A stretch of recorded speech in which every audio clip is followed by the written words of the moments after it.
right? So congratulations. They are in order.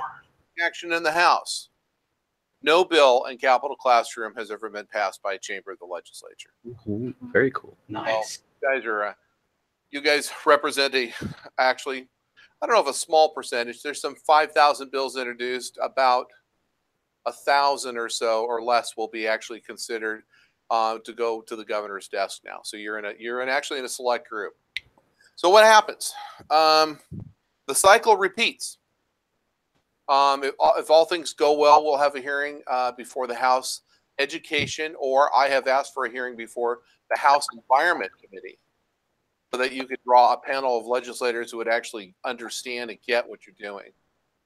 Although Senator Curter has issued a press release for the caucus on your bill, and actually wanted to have you guys come down for the Senate floor action. And I told her that I was hunting for bigger game on her. I want to bring you guys to a bill signing. If we get it all the way, I'd like to see you guys watch Governor Inslee sign your bill into law. So that's the level of competition that I want you to have towards this. I mean, we are now a player. We are now in this for the win, which means we have to prepare for a House hearing, the date of which I do not know yet, but I'll find out as fast as I can. And you will basically buff and polish what you did previously. And your homework assignment is to research the House Environment and House Education Committees. Find out the members, find out who sits there, find out, for example, if Representative Goodman is on either committee so that you can contact him directly. Okay, questions? So this got passed through the Senate floor, and so is this now being presented in the House just by virtue of that, or is it actually being presented by a representative within the House? Oh, no. It's a slightly different process. You know, the cycle repeats to the extent that the Senate sends a bill over, and then the House assigns it to a committee, and then the committee assigns it for hearing. And generally speaking, if a bill is voted over unanimously, like this one was, with no votes, it's getting a hearing. It's very difficult for a committee to say, nope, too crazy, can't do that. We're not gonna do that. So we're going to have a hearing. The trick again is like we had last time, was is to make sure that we have the hearing so the bill has a shot of being voted out of the House to the governor's desk. So now, for your lobbyist, it's all about persuasion and coercion and pushing and barking and pestering, and it's for you guys, it's being ready to go and present testimony and communicate to members and leadership on why this is the year for this bill to be signed into law. So that's kind of, but the cycle is as before, which is introduction, committee hearing, voting out of committee, sometimes to a fiscal committee if it costs money. If not, then it goes to rules, and then it pops to a floor calendar. It crosses over, and then it drops back down to introduction to a committee, committee hearing, passage to rules, or a fiscal committee, passage up to rules again, voted, and then it crosses over. When bills are heavily amended, then the two bills have to be reconciled, and either a conference committee or the one chamber says, we like the Senate's version just fine. We'll take their amendments, and they vote it out to the governor. So that's how that happens. At this point, bills die not because they're bad, and I want you guys to remember this. Bills die at this point because they run out of time. I mean, I want you to think about, let's talk about an AP test, for example, and you suddenly realize that, you only have 16 minutes left, but 30 unanswered questions. It's like that. It's like, holy crap, Batman, what am I going to do? And that's where they were. That's where they are today. They have till 5 o'clock to move bills from the House to the Senate and vice versa. But we are out of danger because we're now in the House. So when would you assume a hearing might be? Like, when would the earliest possibility? Let's see here. They will start They are already scheduling House hearings for Thursday, Friday. We are late in the cycle. Late next week to the week after. I would assume the week after. Okay. So like the last week in February, perhaps. Okay, so that's perfect. So we're not looking at like Monday or Tuesday of next week. No. I would be shocked. Thursday, Friday. Okay. That gives me time. So. And then also, and I need next time if there's 80 people coming down, let me know now so I can warn because that really freaked the committee out. It was good. Thumbs up, guys. That was really made me look like a badass of a lot. I can bring that many peeps down to a room at one time. It's like having the Force and making furniture move in my life. Yeah, we won't have that many, but I'm going to do my best to get some kids down there for this. So at least a group for testimony to give a presentation. So okay. And also keep in touch with Senator Curter's office as you go through this. Okay. Sure. Next question 3. Should we give the same presentation? You talked about polishing it up. Like what changes? Practice. No, just practice. Get a little more comfortable with it. Some of you are easy. I've noticed of the panel that went up, some of you are more relaxed public speakers than others. And some of you were getting bogged down in the level of detail. So go back and look at the hearing video. And I know it's painful. I have to watch myself periodically, and I'm like, that's bad. Sometimes it's like, whoo, that's pretty good. I didn't even know what I was talking about. It sounded awesome. But seriously, go back and look at your video. And I'm a speech teacher when I'm not lobbying. So, I mean, I teach speech and debate for a living. So go look at your video. It's just like game film. It really helps if you know how you sound and what you said. It's important. And then also, if you guys want to do visual aids or something to send to the committee staff, you now have time to do it. Although you had a pretty one thing, and I Mr. Dawson, chime in on me if this is a problem in your day job, guys. If you're creating electronic copy for an assignment, put your damn name on the Word document. I don't mean I mean across the top, signed Mike Moran, government 4B. Whatever your class is, because we look at when I teach, I'm looking at hard copy. I print your stuff out and read it. And so it's really difficult. I have to match to emails and, so please put your names on stuff, especially if we're doing handouts to committees. That was my only take care of that. That's the one big housekeeping matter is tidy your presentations up. If you can get the documents together, get the fonts to sync so they all have the same font and the same same font, also the same size of, if it's 11 point or 10 point or 12 point, all the documents now should be ready to go. You should have enough time to go ahead and create portfolios or folders. And if you guys are really anal compulsive, you'll go get the committee names and you'll print labels and you'll put names on, and the committee staff, all they have to do is hand your stuff out. It really does it impresses the committee if you took the time to know exactly who's on the committee and they get personalized stuff from the class. So is that where you would put in like the one-page handout that was created, plus the individual speeches, like the testimony? Yeah. I make them a pack, and each one, statement from John Doe, statement from Mike Moran, statement from Jane Doe, and then in all of them, hi, my name is Slim Shady. I'm a senior at Lake Washington High School. Okay. It's the classic introductory paragraph. It's hello, my name is, I'm a senior at Lake Washington High School, and I'm on the environmental club, or I'm doing this for American government. The purpose of my presentation and statement for you today is, and then boom, the body of your presentation. Okay? Okay. We can do that. Mm-hmm. This is also great. This is great training for college guys. This is what college homework looks like. A lot of it's going to be presentation, talking, creating stuff. And also, when you start interviewing for jobs, whether in college or after college, you're going to be asked to present a portfolio. This is a really good time for you to take the time to, if you're using Word, especially, go through the templates, okay?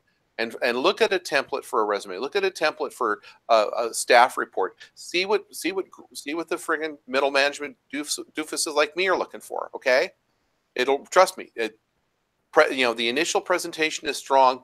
They don't ignore the content. A lot of times they'll take the time to read the content. Okay. Because they're not grading you, and they're here to help. Legislators want to pass bills. They really do, and they like good ideas. And if you make it easy for them, that's I got to tell you, I make more money on the painfully obvious than I do on the esoteric. I mean, simpler is harder. Question? I have one real quick. So I showed them the video of the hearing on our bill yesterday, and there wasn't a whole lot of obviously debate on it and kind of. So how much did Senator Cooter or even yourself work behind the scenes at talking to the other senators about this bill and getting them on board so they would vote yes for it? My work for you on this project so far has been actually the working behind the scenes to get the hearing and to get it on a certain time frame. And then between your hearing and yesterday's passage of the bill, my lobbying has been much like yours, emailing members of the committee, emailing members of leadership saying, this is a great bill. It's worthy. Let's get it to the House. Let's make history. That's been kind of my 3 points as a TVW faculty guy. This is a great bill. This has unanimous support from the committee. Let's make history and get this to the governor. So that's where I've been going. You guys got the content down. They don't need me for expert assistance on content. So I did share your comments with Vicki Christopherson, who lobbies for waste management, and I did send the clip of the hearing, and I got a wry smile and a wink out of her yesterday. So apparently she was not upset. You guys did well. You did well mentioning the how nice they've been to work with. So I guess were all those senators, like, did they just take Senator Cooter's word for it? Yes. Or they really had like in their caucuses or whatever had discussions around it, or were they just more, hey, the committee passed it, Senator Cooter is approving this, so we'll just go along with it? It's pretty much, look, this is a good little bill. It's one paragraph. Everyone could read it. You know, as you know, the bill analysis and the report on the bill is far longer than the bill itself. And it was just a matter of, and I don't, you know, I really try hard not to blow smoke and lie to anybody, but look, this one was a matter of, this is so simple and easy to do. It was doomed to be lost in the shuffle. So it was really important to get it in front of them and say, you know, vote on this already. Let's get this one out of here. And so that's what happened yesterday. Senator Cooter also fell in love with you guys as a class, and now is personally committed to see this through. We've had legislators who have sponsored bills for this class as a courtesy, and that's all the effort they put into it. And I'm sorry, I view this much more like moot court at the high school level and speech and debate at the high school level, which is like, there is a finish line, and our job is to get to the finish line. In this case, our job is to get a bill signed by a governor. So that's why a couple of years ago I told Mr. Dawson, I said, you know, if I was going to advise you as my client, keep running the composting bill, because, you know, this is in essence, this is, you know, the second time, and they'll get around to it. You know, they're learning, and that's what works around here: persistence. Okay.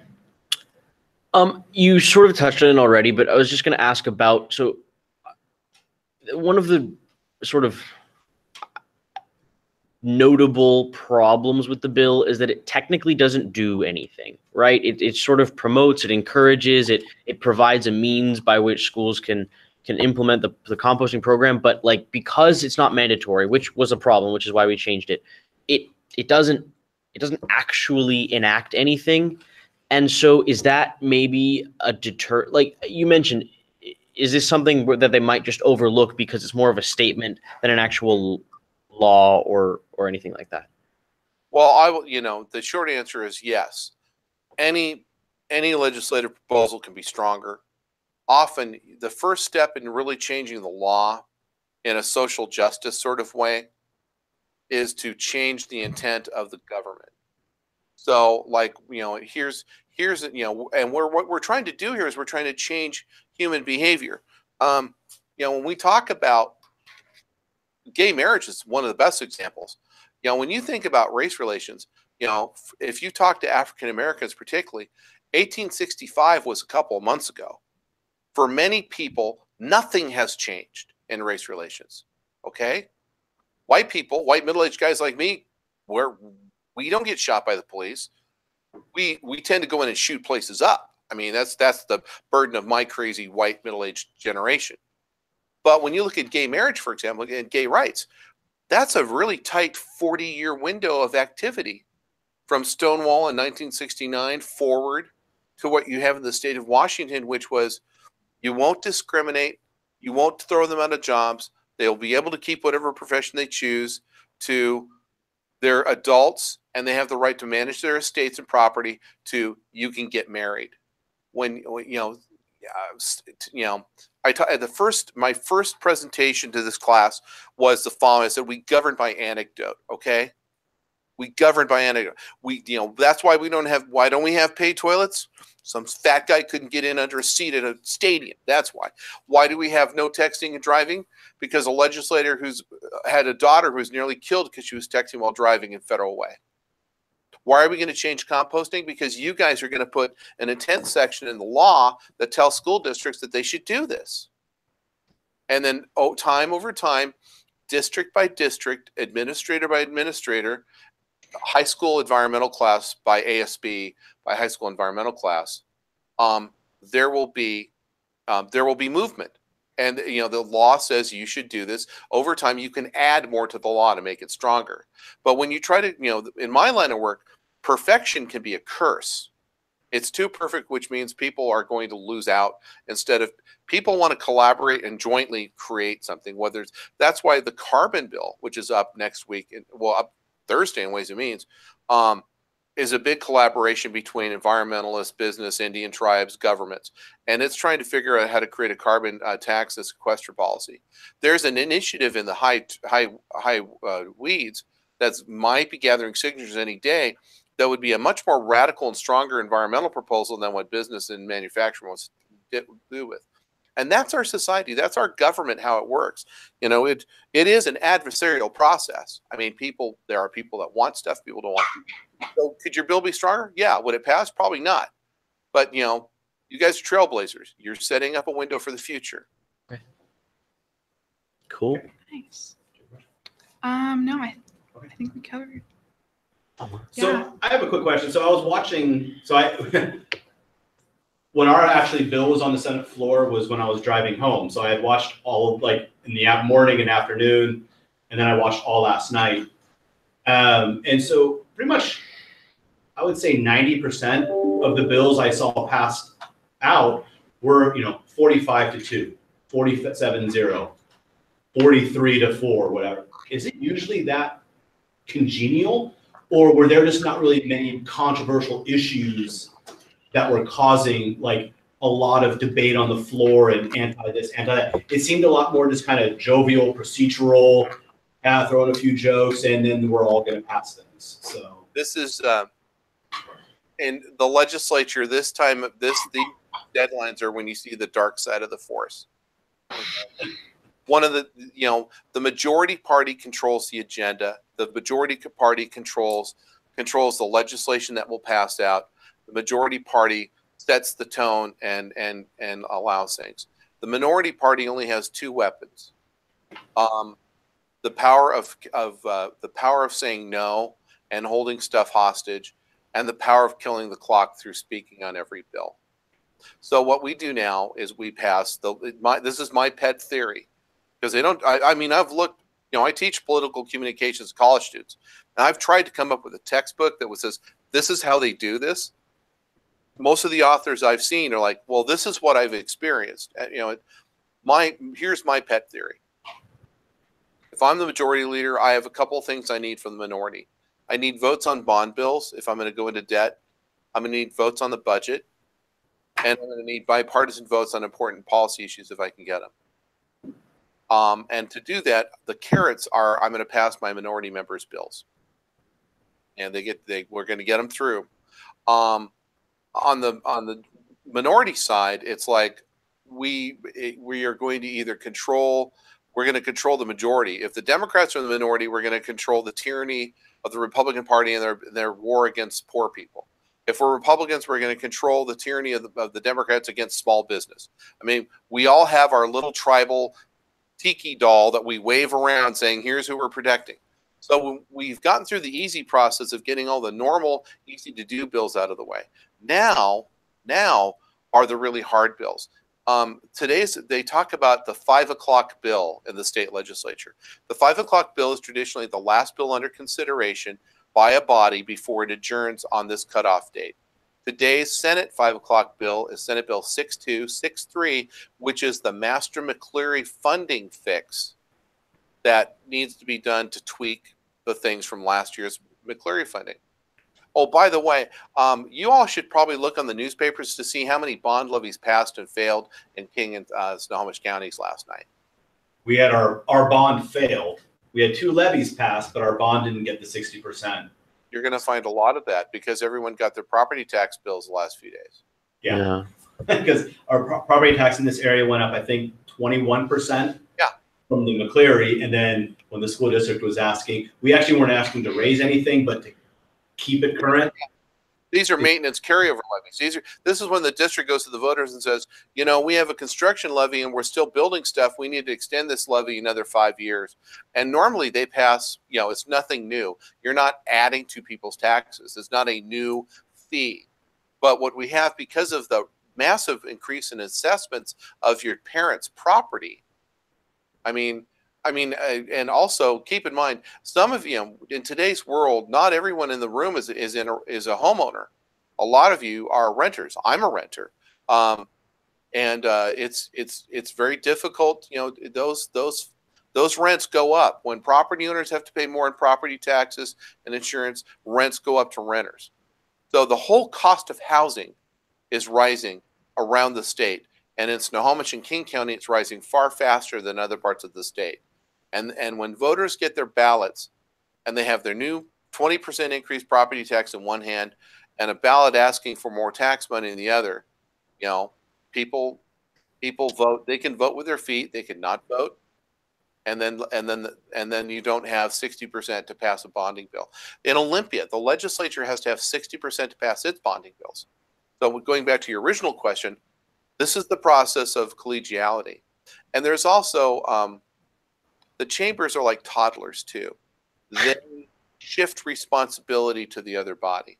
So the Senate Democrats have moved a lot of expensive stuff to the House, expecting Speaker Chop to kill it for them, and vice versa. So that's kind of, this is, you know, Congress is the same. There's always the political and the personal processes and power.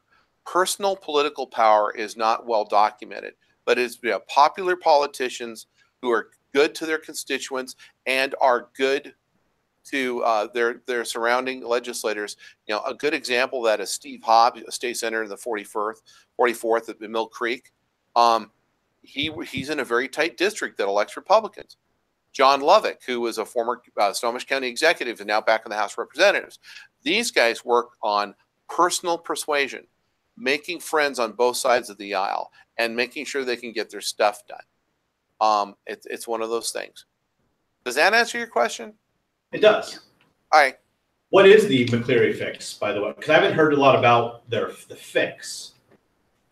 Oh, okay. The McCleary, well, this is the court case, McCleary versus State of Washington, K-12.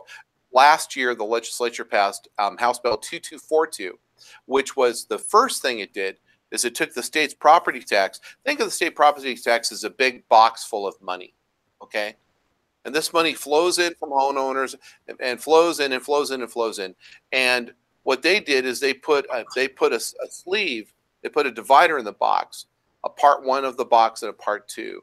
And they said for purposes between now and 2022, half of the box is not taxes, but a rating, a fee of sorts, and can only be used for stateside expenditures for K through 12 education. So half the box is for K-12. The other half of the box is for everything that's not basic education. The second big thing they did is they changed the way the money is collected, not the way the way the money is segregated and set forth before it's spent. The second thing they did is they said, okay, school districts, you're not going to be able to levy your way out of your problems anymore. Here's a block grant of money for admin.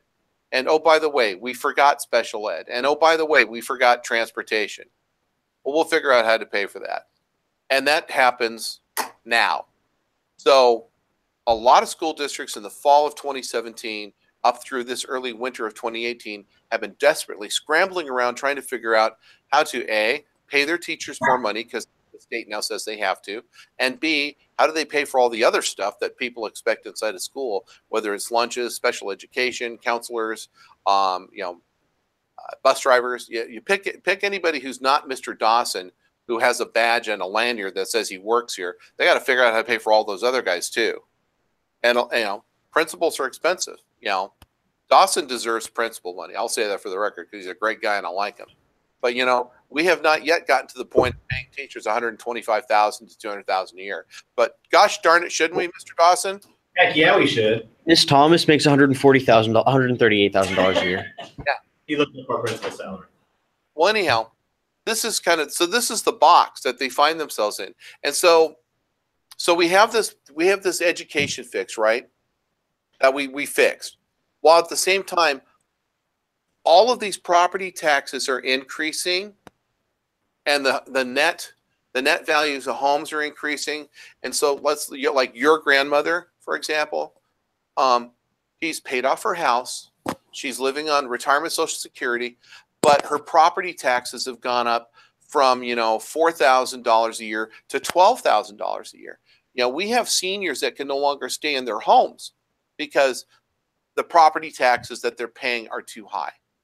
So we do have in this state a senior, veterans, and disabled property tax rebate process where we can enter your grandmother. We take your grandmother down to the courthouse, the Snohomish County Assessor's Office, and she files for the senior property tax exemption. And so she doesn't have to pay her property taxes. Well, that's great, except we can't fix the levy piece. We can't fix the levy adjustment. So your grandmother's property tax still keeps going up. So we come to Olympia, and a number of us, like I work for the county assessor as one of my clients in King County, John Wilson. It's like, look, we have to fix the senior property tax. It's broken. Well, when you exempt tax people from paying taxes, guess what? That means there's less money to pay for stuff. And so somebody else has to pay that principal. Somebody else has to pay Mr. Dawson. If we're taking your grandmother out of the system, then we got to find somebody else to take her place on the tax rolls. And normally we shift that money from households to business. And if you look at a town like Carnation, or if you look at Bow, at a place where there's no businesses, it's all residential. Carnation and King County had a 32% increase in property taxes because the value of these homes have been going up. These are two separate problems, okay? But they affect each other. And it's really and as a legislator, it's very difficult to do the balance between I got to take care of K-12 and the courts, yet at the same time I have a whole bunch of seniors and vets that I need to protect. This is the conundrum that they're facing. How do they take care of people without drastically raising taxes on other people? Then I guess as like a procedural question, I would have assumed if the vote may have turned out differently if they voted in November when people didn't know that their property tax was going to go up 20%. So why are like levies and bonds not allowed on the November general election ballots? And that's why they always come out on like these February special election ballots? Oh, you can run them in November. It's been the practice of junior taxing districts, school districts, fire, water, sewer, that they focus on the February through April and June special election period. The theory has always been the voters who turn out for these elections are going to support, and they have a higher percentage of winning.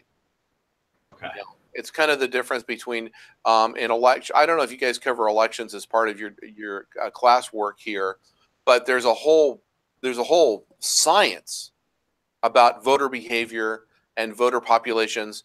And since the election of President Trump, a lot of the conventional theory has been dumped on its head because it doesn't work anymore. And here's an example. You know, President Trump won with less of a majority of the population of the United States, but he won 300,000 critical voters in Ohio, Michigan, Wisconsin, and Minnesota. Those four states got Donald Trump the victory in the election of the United States. And when you look at voter self-identification, Democrats versus Republicans, the Democrats live on the coast and in Chicago and some big cities, but for the most part, they live in the Northwest, California, Northeast, etc. So there's a perception amongst voters that the Democrats don't represent me because none of them live in Eastern Washington or none of them live in Idaho or Utah, and that affects voter behavior. So the science has been for a faux voter, perfect voters. Who turns out? Who is a perfect voter? Perfect voter is 1, female, 2, over the age of 50, 3, is a mom or has been a mother, 4, has worked, is not 100% stay-at-home mom all of her adult life. That's the profile. 4 voter for men is male, over 60, and conservative versus liberal. And then from that, we have an entire demographic dicing and chopping of, who's an AARP member, who's a union member, who's a retired teacher, amongst women, who belongs to the National Organization of Women. Have you given money to Planned Parenthood or NARAL? Are you a member of the NRA? There's all these social tags that voters and pollsters use to divvy up the electorate to figure out who the perfect supporters of their proposition would be. Well, Donald Trump turned all that on its head. To be very honest, we could spend a couple hours on the Russian investigation, all this other stuff that's cooking at the federal level. I don't think it applies. What I think is important is that now with Facebook and other social media, I don't think Facebook is particularly, how do I put this? I don't think Facebook particularly impresses people your age to my daughter's age, 18 to 30. I think, it's there. It's you guys use other social media more prevalently than Facebook. But Facebook is becoming a big deal because it's folks like me, guys who actually go to 30th high school reunions, right? So there's a whole bunch of us 40 and 50 somethings using Facebook. And for consumers, for advertisers and politicians, they want us. Why? We have jobs, 2, we're stable, we may have families. 3, we have money. We have more money than you. And 4, we're gullible. Guys my age are gullible. I mean, here's one for you. Is the United States a Christian government, or is it a secular government?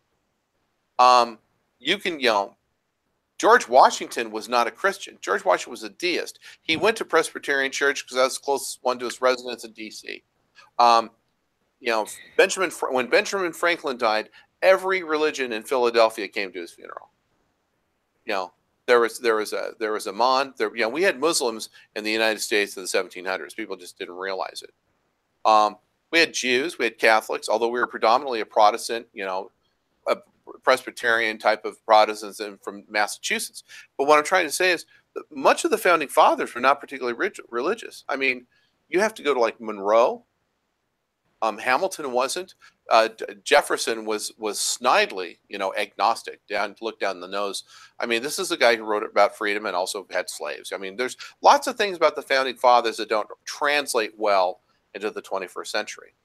But we're a Christian nation. Yeah, I guess.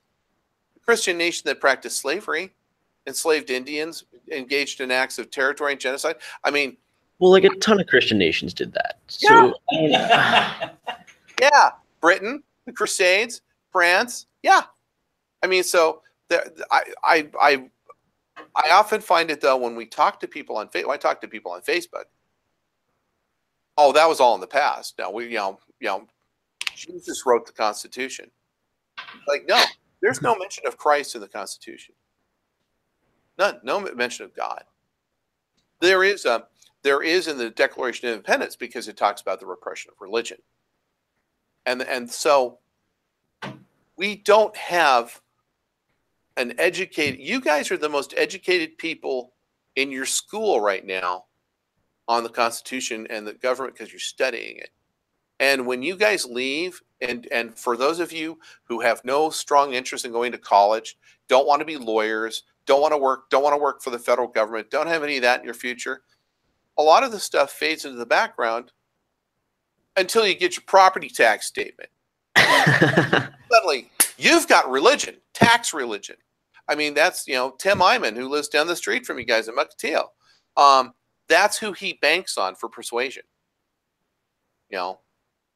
Because if when we talk about Maslow's hierarchy, the need step, the action step, that's political persuasion. And for the legislature, it's the same. Whether it's you guys agitating from the outside in or legislators grandstanding on the inside out, it's the same.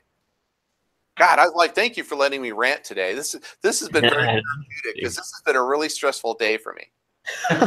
Which I still find funny because I still watching yesterday the prayer that opened the Senate floor debate, and how Congress opens with the prayer and all that. Yet Congress has a chapel.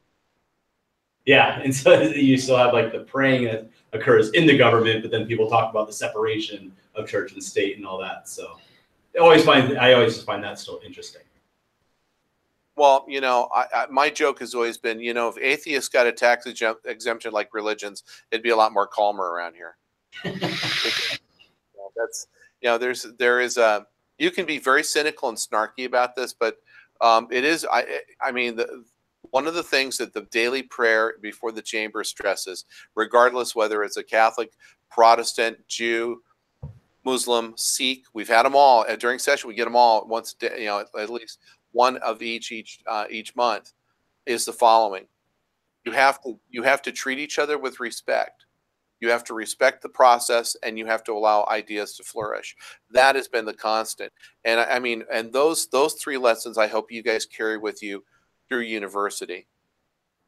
I have a good friend of mine who is currently in the middle of a crisis because of the fact that he's Bailey Stober. He's in the Seattle Times, the King County Party chair, and he is being thoroughly crucified is too harsh of a term, but he's being harshly judged. With social media, it's so easy for someone to type a snarky one-liner and say, yeah, that person's a horrible person. I couldn't believe, I wouldn't stand for that. And, it's easy when you're 18, 19, 20.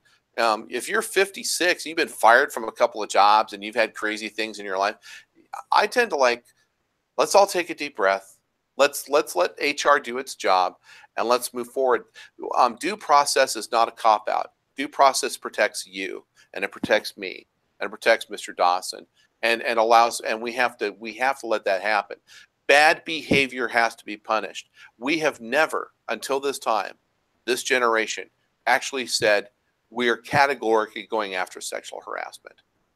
We are no longer going to just set that aside and say, maybe the girl misinterpreted his moves. Maybe the guy didn't mean to put a roofie in her drink. He was just kidding. We're now at the point where there's some of this stuff is bullshit, and it's bullshit and it's bad, and you should be punished. And it's really tough for a lot of my friends to understand that we're now at that point. We are at a point of moral absolute.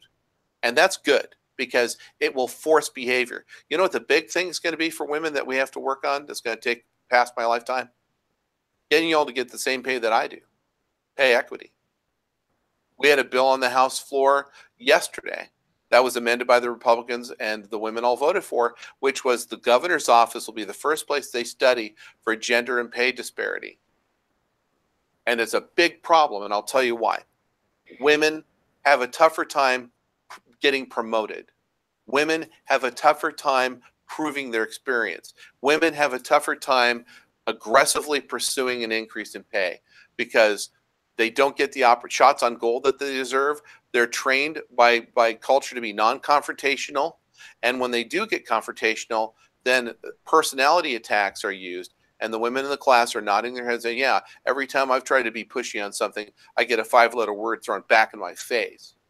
And so the big barrier is for you, sir, to promote whoever's the best in your job. And you, ma'am, in the back to just poker face it and then kill that guy in his evaluation if he's being a butthead. But we all have to support each other. All right, I'm done lecturing. You questions? I don't want to die. What's that? I'm sorry. Do you guys have any questions or just? Oh, you talked about it earlier, but the people that we need to contact to get more support, who were they again? You're going to start with Representative Sharon in the House Education Committee, the chair. You're also going to contact Pat Sullivan, the majority leader. You're going to ask Senator Cruder, homework assignment, email her and thank her for all of her help, and then ask her who in the House that she wants you to contact. Okay, that we can do. So do you have anything else? You guys are awesome. Thank you for putting up with me. Appreciate it. Thank you for. Yeah, we have our work. We'll start preparing like you said, just polishing up the presentation and getting the logistics of getting some kids down for a house vote and sending some emails out as well. So, all right. Well, happy Valentine's Day to everybody. Bite the head off a heart if that's what you need. If you're Catholic, don't get smudged. Don't you love it? If you're Catholic, it's Ash Wednesday and Valentine's Day. oh, there you go. It's a big day. It's a double day for me. So in those households that are Catholic, where your mom scowls and says, "We're giving up chocolate for it's one last day, Mom." And keep in mind also, Easter falls on April Fool's Day. So for those of you who are agnostic in the room, you can get a good giggle out of that. That'll be fun. So with that in mind, if you really believe, if you guys have brothers and sisters or nieces and nephews that you get to mess with, substituting pickled eggs for Easter eggs. There's a lot of things you can do on the first of the month if you have a sense of humor. And I have a bunch of kids pondering their ways there. Yeah, they're Easter gifts now. So, all right. Anything else? No, I think we're good. So thank you very much. Thank you. Yeah, See you in a Really couple weeks. appreciate it. I will be seeing you guys down here really soon. Great. All right. Awesome. Thank you so much. Thank you. Bye-bye.